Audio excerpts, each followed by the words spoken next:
In this video, I'm gonna be showing you how to add WhatsApp button on Facebook page.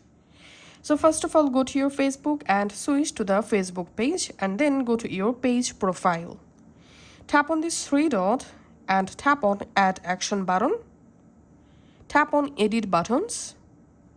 Here select Send WhatsApp Message and tap on Connect WhatsApp Account.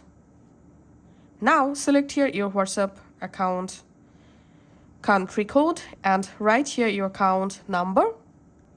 And then tap on Send Code and you get a verification code to the WhatsApp account. Just verify the code here. Tap on Verify Code. And here, create a WhatsApp ad. Just tap on Not Now. Create a post. Tap on Not Now. And here, add WhatsApp button to your page. Make sure to enable this option. And you can show your WhatsApp number on your page by turning on this option. And then just tap on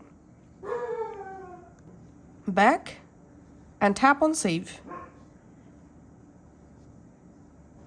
Now, go back to your page profile, and I'm tapping on this three dot, tapping on View As, and here we can see the WhatsApp button successfully added on my Facebook page. Thanks for watching.